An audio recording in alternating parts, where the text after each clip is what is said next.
Aujourd'hui, 13e et dernière vidéo ici en Corée du Nord. J'espère que m'entend, je me décarte. Mon car est juste derrière. Direction la zone démilitarisée, donc avec la Corée du Nord. Si vous êtes prêts à me suivre pour cette dernière aventure ici en Corée, attachez vos ceintures et suivez-moi.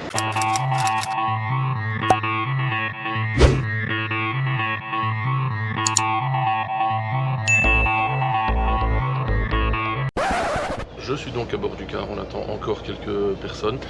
Donc ce matin je suis sorti de l'hôtel tranquille, je me dis je vais faire mon intro que juste avant, bien tranquille, et non, le chauffeur était déjà là. On a d'abord pris un minivan qui nous a emmené ici. On est monté dans ce car, donc qui va nous emmener dans la zone démilitarisée, donc dans, je sais plus le nom exact de la zone. C'est le nom d'un petit village, je vous le noterai de toute façon en bas de l'écran maintenant. Le car démarre, donc peut-être qu'il n'y a pas de clients à l'hôtel ici en fait. Donc voilà, on va prendre la direction donc, de ce petit village. Il y a pas mal de points d'intérêt à visiter à cet endroit là, je pense. J'ai vu ça sur internet, un musée, il y a un pont, il y a un parc, enfin il y a moyen de voir la Corée du Nord forcément depuis ce point là. Il y a un tunnel dans lequel il est interdit de prendre des photos et de filmer. Donc on va à peu près à 55 km de Séoul. Que dire de plus, je sais pas trop pour l'instant, donc je vous en dirai un peu plus au fur et à mesure qu'on avancera. Donc je pense qu'il y a à peu près une petite heure de route jusque là. J'ai pris un forfait d'une demi-journée, je vous indique le prix en dessous de l'écran. J'ai payé directement en euros via le site Viator, donc je vous mettrai également le lien en description de cette excursion-ci. Si vous voulez réserver la même ou une autre, il y en a d'autres, il y a la journée ou la demi-journée en matin ou après-midi. Donc voilà, je ne vais pas en dire plus pour l'instant, on va continuer d'avancer. Je vois qu'on s'arrête de nouveau, feu rouge ou un nouvel hôtel. Donc voilà, ça arrête de blablater pour rien, donc on se retrouve sur place pour la suite de cette dernière aventure ici en Corée.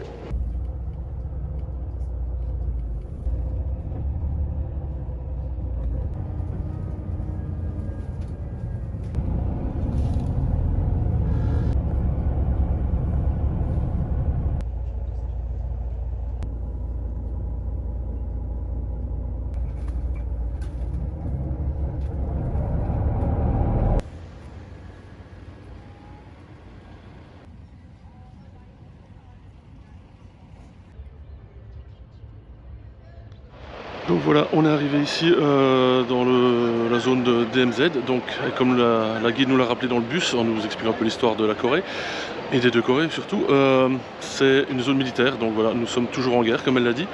Donc la guerre, normalement c'était la guerre de Corée, c'était entre 1950 et 53, mais il n'y a jamais eu de traité de paix officiel de signé, donc la guerre est toujours en vigueur, même si bon, c'est juste dans les faits il se passe rien en fait, donc voilà. Que dire de plus, on va commencer les visites juste après, là elle nous a fait un petit arrêt ici, donc enfin on va démarrer ici à pied, hein, visiter le parc apparemment qui est autour de ce bâtiment. On fait un petit arrêt ici, toilette.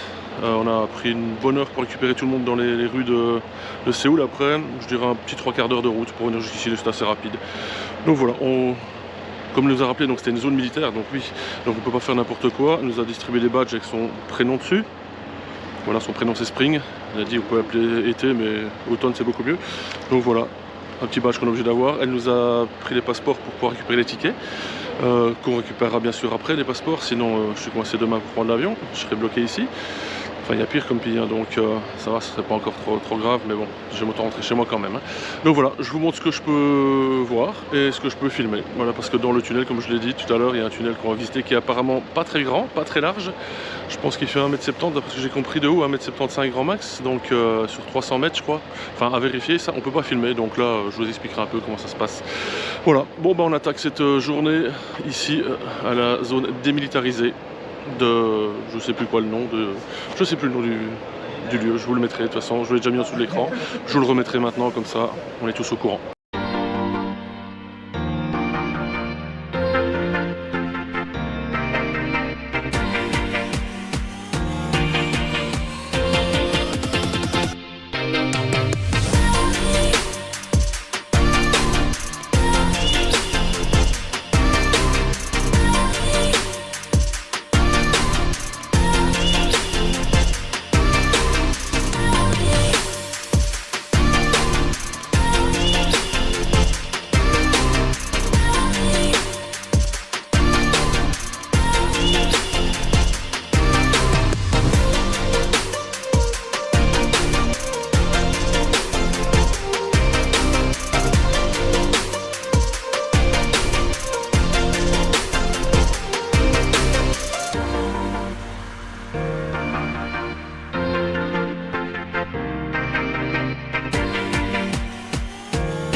la visite se passe très bien. Elle explique pas mal, la guide, c'est vraiment nickel. Elle charge pas vraiment la Corée du Nord non plus, on voit qu'ils ont une histoire commune, donc bon, elle apprécie pas trop le Kim Jong-un, mais bien évidemment, ça c'est un peu logique comme le monde entier, j'imagine, ou beaucoup de monde en tout cas.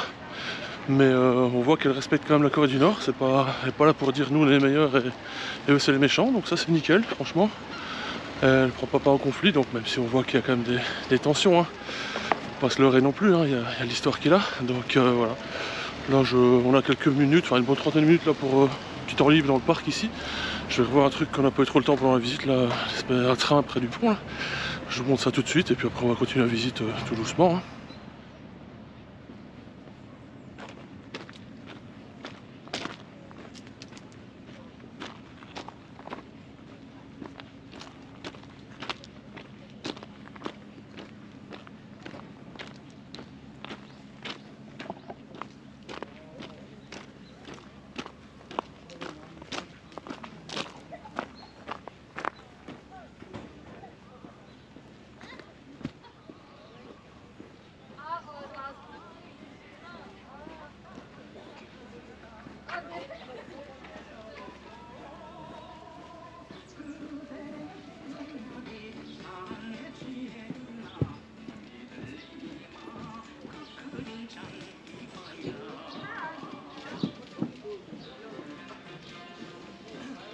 What if I accidentally dropped that? What if you accidentally what? Dropped this in? Right there. Sure. 그냥 일로 와봐, 전에 들어가 보자. Oh, it's Eugene. Say June. June one. You're not supposed to touch that, dude.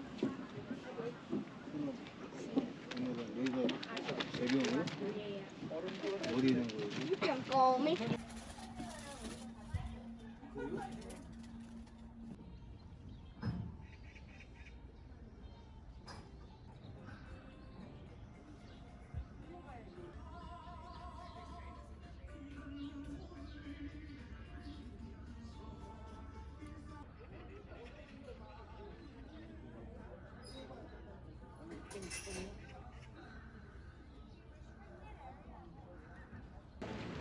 하하.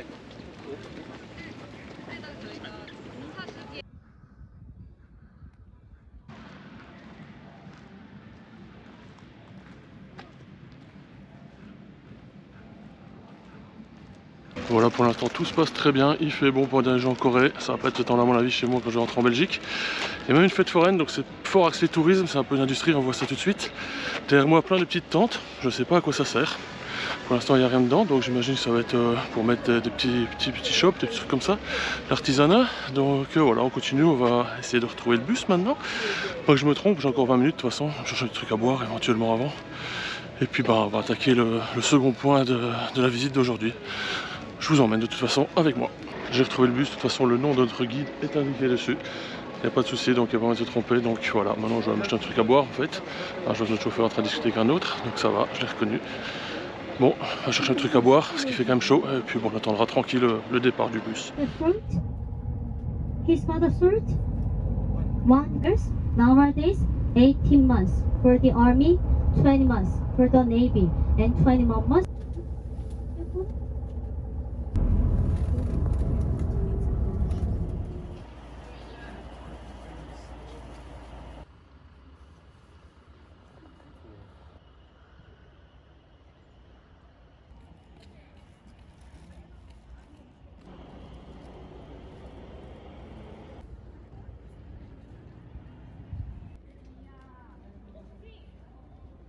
South Korea established their own governments after World War II. The peace didn't last long, revealing its ambition to conquer South Korea.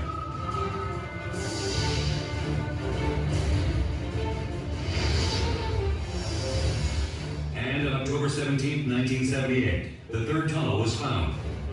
On a eu droit à une petite vidéo, donc maintenant on va entrer dans le troisième tunnel, vu qu'il y en a 4 qu'ils ont découvert à ce jour, il y en a sûrement d'autres d'après elle, enfin d'après la guide. Donc maintenant, interdiction de filmer ou de prendre des photos, on va se mettre en tenue, c'est-à-dire mettre un casque, enlever la veste parce qu'apparemment il fait chaud dans le tunnel, et puis bah, on se retrouve à la sortie.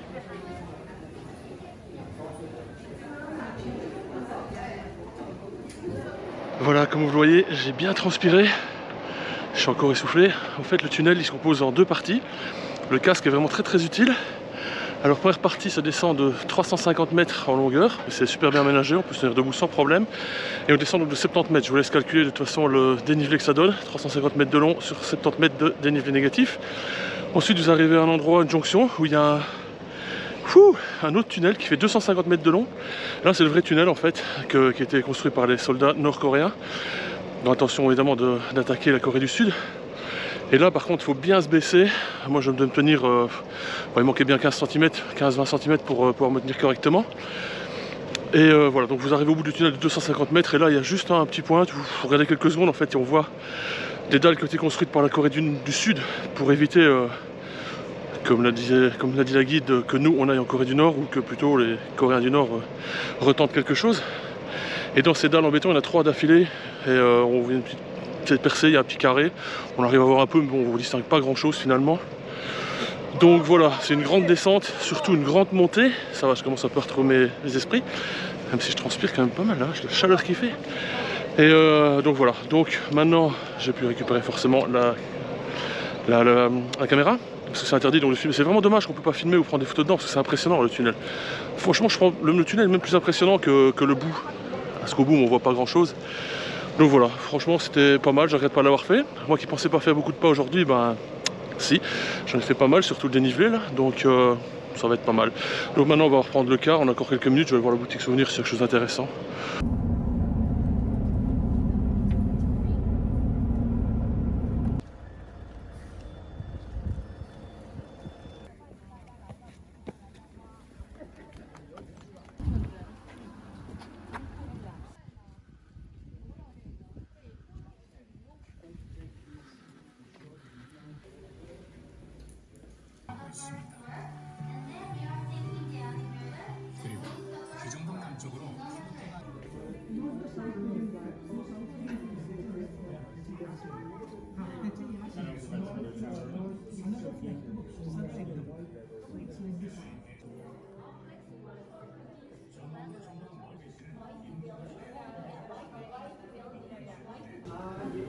일단 앞으로 먼저 올라.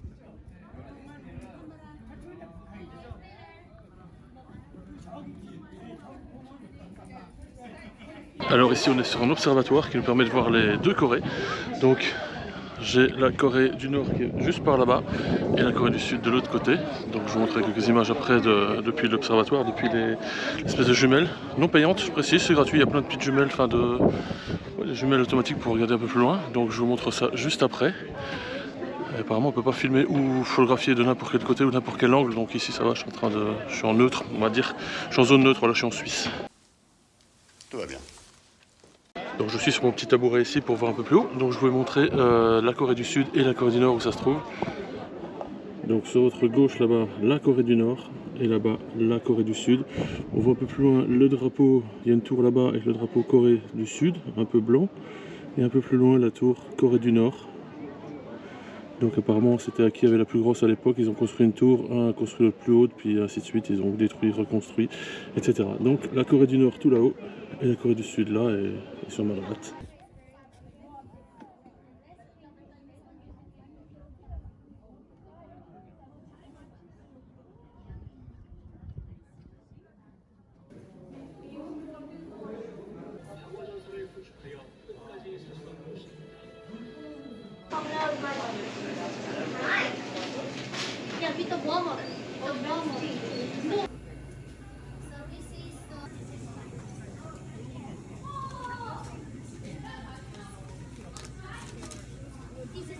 Bon ici, arrêt pas très utile, c'est juste un magasin qui vend des produits locaux visiblement, mais bon voilà, je vous montre quelques images, mais point d'intérêt, sans intérêt si je puis dire.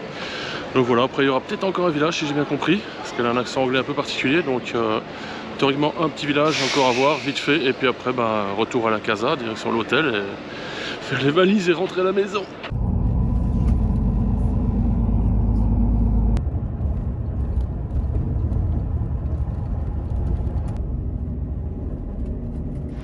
Finalement, il n'y avait pas d'autres petits villages à visiter, donc on a repris le bus direct, on est monté et on s'est retrouvé en ville. Enfin, elle nous a expliqué quand même, on n'est pas arrivé là comme ça par hasard. Derrière moi, l'hôtel de ville, magnifique bâtiment, on l'a déjà vu je pense dans une des vidéos. Donc voilà, petit débrief au sujet de la journée. Donc finalement ça a duré quasiment presque 8 heures, puisque on est venu chercher à l'hôtel vers 9 h et il est quasiment 17 h. Donc c'était une journée vraiment super intéressante, on a vu des endroits vraiment magnifiques, enfin magnifiques, pas dans le sens beau, mais dans le sens historique. Donc franchement c'était agréable à suivre et à voir tout ça. Donc je regrette vraiment pas de l'avoir fait, je vous conseille de le faire évidemment, si vous avez l'occasion. Quand vous venez ici à Séoul, vous venez pas non plus en week-end ici, il y a plus de 10 000 km de chez nous, donc c'est énorme. Donc là je vais regagner l'hôtel à pied tranquille, hein, je peux prendre le métro, mais je vais profiter une dernière fois de mes jambes, hein, on va dire. On marche encore un petit peu pour une fois que je fais des pas, donc aujourd'hui je suis à plus de 10 000 quand même. Bon, c'est moins que les autres jours, mais étant donné qu'on a quand même fait pas mal en bus, c'est normal, je m'attendais déjà pas à en faire autant. Et puis après je vais prendre un petit burger sur le chemin, donc voilà, je vais faire ça. Je referai la conclusion de la vidéo à l'hôtel sur le rooftop. J'ai été repéré hier, c'est éclairé, donc il y a moyen de faire ça, quelque chose de correct. Donc voilà, ici c'était juste la pré-conclusion, on va dire, de la journée. Après je vais faire, donc pour ceux qui en ont assez, vous pouvez arrêter la vidéo ici. Pour les autres, je vais faire un petit débrief comme ça sur mon aventure en Corée, on va dire, enfin surtout à Séoul, parce que j'ai pas vraiment visité la Corée, c'est surtout Séoul, et aujourd'hui on a été au DMZ et l'autre jour à Suwon, là où il y avait Samsung, donc c'est tout. Sinon voilà, donc le petit débrief sur la Corée et la conclusion officielle, on va dire, de cette dernière vidéo ici en Corée, ce sera juste après pour vous, et moi dans quelques minutes, voire dans 1 heure ou 2. Voilà, donc à suivre.